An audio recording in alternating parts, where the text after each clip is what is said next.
नमस्कार बंधुरा शुभ दुपुर सौम्या ब्लग चैनले तुम्हारे सबाइके अनेक अनेक वेलकाम। तो दुपुरेर लांचेर थालाटा साजाচ্ছি। प्रथमे निये निয়েছি देखो एकदम गरम झरझरे भात लेबुर लंका এটা ছিল উচ্ছে आलू कुंदरी একসঙ্গে বেশ ভাজা করে নিয়েছিলাম।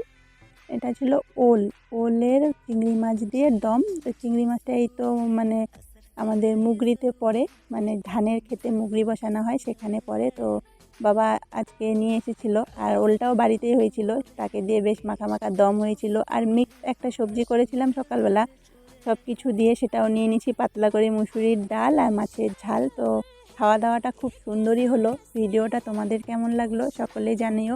আর এরকম নিত্য নতুন ভিডিও দেখতে চাইলে আমার পেজটাকে ফলো করো আর আমার ইউটিউব চ্যানেলটাকে সাবস্ক্রাইব করো। আর তোমাদের খুব যদি ভিডিওগুলো ভালো লাগে একটুখানি লাইক করো, বন্ধুটার পাশে থাকো। তো দুপুরের লাঞ্চের থালাটা তোমাদের কেমন লাগলো প্লিজ একটা মতামত দিবে আর জানাবে। আর এরকম তোমরা